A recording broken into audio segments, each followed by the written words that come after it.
And I'm gonna call the next comedian, Daniel motherfucking A. It's this guy.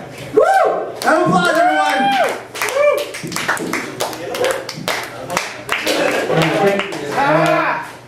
Coming here every Friday now is a routine. Thanks. I guess I like routines. Like usually, everybody watches Netflix. I watch Netflix before I go to sleep. Technically, between jerking off and Netflix jerking off, and then go to sleep. It's just routines, whatever. But the other day I was seeing a documentary about up and coming, pun intended, amateur porn stars.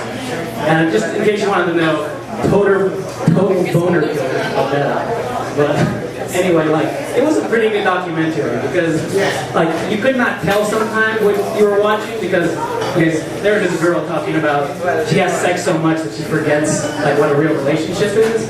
And she was talking about how she just met this guy and she had butterflies in her stomach. It was very sweet. And then I was like, this is a documentary about porn, right? This is kind of threw me for a loop. But then other times you could definitely tell it was about porn. Because, like, she was in front of a webcam and she had this, like, dildo the size of a fucking baseball bat. And she was like, if I put this halfway in me, this producer will give me $1,000. And I was like, whoa. I would definitely want to raise if I had to do something like that. It's just because, Jesus, I don't know, just, But like, the documentary was definitely anti-porn and anti, like, whatever. But, like, I didn't see it that way because I feel like I'm such a feminist that I have to agree with porn because it's, like, you know, they're adults, they want to do this, but everybody else, pretty much.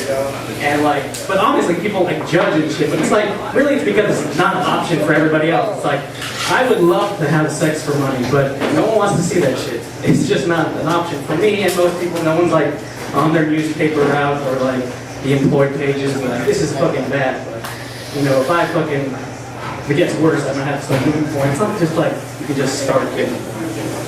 But, you know, people always say, like, you know, was it your dream to be a porn star? And it's like, I hate stupid questions like that because it's like, obviously not. But, like, was it my dream to be a server at KFC? Fuck no. It's like, you know, I would still devil's advocate. I would think because, like, would you rather burn your wrist permanently on, like, a heating oven that's designed to warm up potato wedges, or would, like, twist my ankle doing some kind of crazy sex thing? I think I would rather prefer those.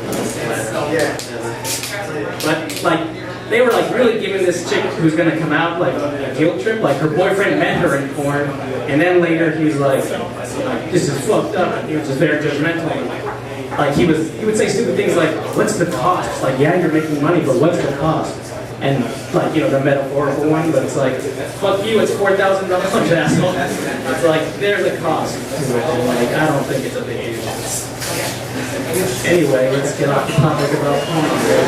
You know, like, I think sometimes racism is well-intentioned, because I was in the car the other day and I had a new friend who was black, and I was tuning through the radio and, like, I heard some hip-hop stations, and in my mind I was like, should I keep it on this? Like, maybe I seem more open-minded? Maybe, like, he likes this? And I was like, fuck, are you an idiot? He's a fucking person. It's like, if that's not offensive, then it's fine if he just, like, plays mariachi music whenever I'm around. It's like, fuck you. But, you know, about religion, which I didn't mention, but I'm just going to say that. I am religious, I feel, whenever I think there might be a disaster. And I don't mean, like, to help me get out of it. I feel like to make it happen. Because somebody at my work was saying, like, oh, my pastor says there's going to be, like, a 9.9 earthquake next Friday or something. I was like, please, I've never been in an earthquake before. I just want to, like, test my skills. I don't know, it's a weird fantasy. But,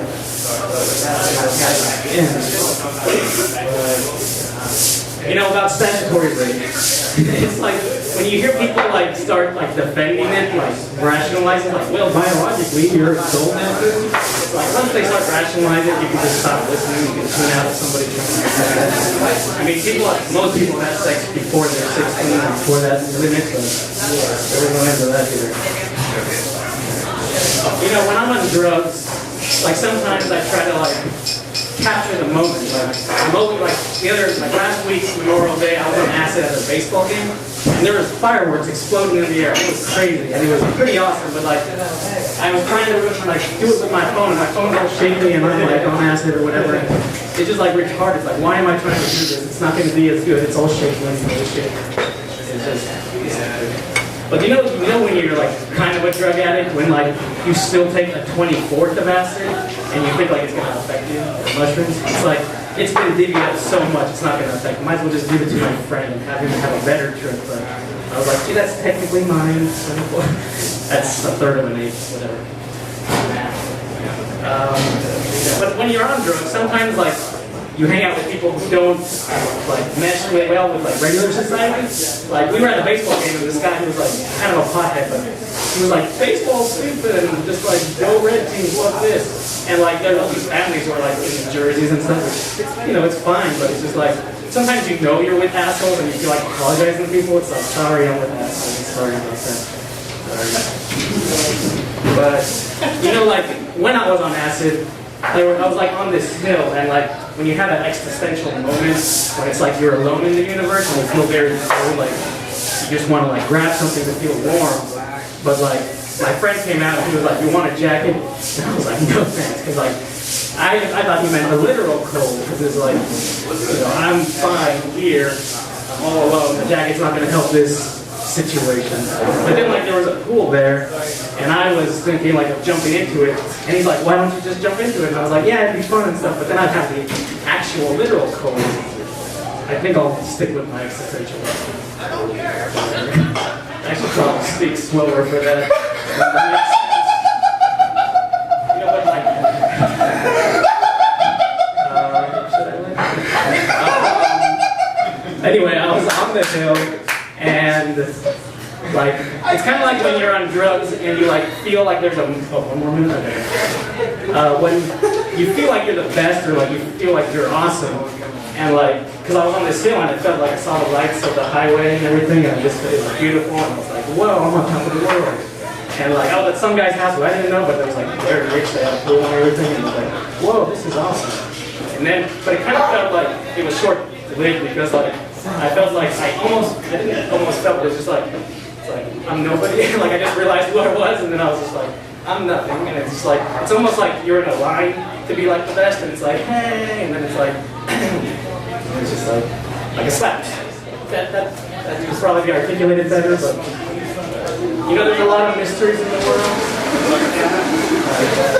The Bermuda Triangle, and I feel like I want to find out, like when you're sitting on the toilet and it wasn't wet, how does your ass get wet? Like when you stand up, sometimes it happens, but that's just a mystery. Anyway, thank you. Sweaty ass.